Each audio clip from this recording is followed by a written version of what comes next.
அண்மை செய்தியாக பார்த்துரைகிறோம். இன்று தமிழகம் வர இருக்கிறார் பிரதமர் நரேந்திர மோடி. அதனைத் தொடர்ந்து பிரதமரை சந்திக்க ஓபிஎஸ்க்கு அனுமதி மறுக்கப்பட்டதாக தெரிவிக்கப்பட்டிருக்கிறது. விவரங்களோடு இணைகிறார் செய்தியாளர் லதா. லதா, வணக்கம். மேலும் விவரம். வணக்கம்.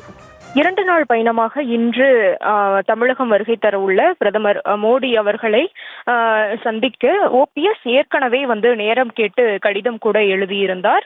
இதற்கிடையே பிரதமரை ஓபிஎஸ் சந்திக்க அனுமதி என்பது மறுக்கப்பட்டிருப்பதாக தகவல் என்பது கிடைச்சிருக்கு.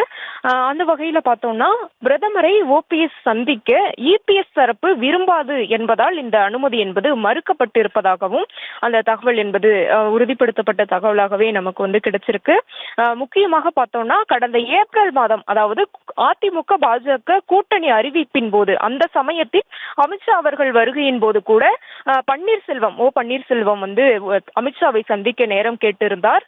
ஆனால் இபிஎஸ் போட்ட கண்டிஷன் காரணமாக, அதாவது ஓபிஎஸ்ஐயோ டிடிவி தினகரனையோ சந்திக்க அனுமதி தரக்கூடாது என்று இபிஎஸ் தரப்பு போட்ட அந்த கண்டிஷன் காரணமாக ஓபிஎஸ்க்கு அனுமதி என்பது கொடுக்கப்படவில்லை. எனவே தொடர்ந்து பார்த்தோம் அப்படின்னா இத்தகைய ஒரு நிலையானது இருந்து வருகிறது. அதாவது பாஜக மேலிடமோ பாஜக தேசிய தலைமையோ ஓபிஎஸ்ஐ சந்திக்க இபிஎஸ் தரப்பு விரும்பாது என்ற ஒரு காரணம் தொடர்ந்து இருந்து வருகிறது. அந்த வகையிலேயே தற்பொழுதும் கூட இத்தகைய அனுமதி என்பது மறுக்கப்பட்டு இருப்பதாகவே பார்க்கப்படுது. அந்த வகையில பிரதமர் அவர்களினுடைய வருகையானது இன்றைய தினம் அவர் வருகை தரக்கூடிய சூழல்ல ஏற்கனவே ஓபிஎஸ் நேரம் கேட்டு சந்திக்க அனுமதி கோரி கடிதம் எழுதியிருந்தார்.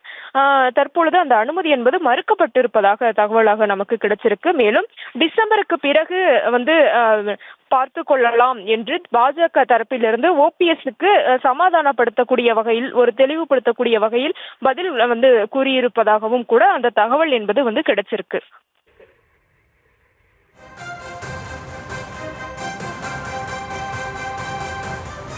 விவரங்களுக்கு நன்றி லதா.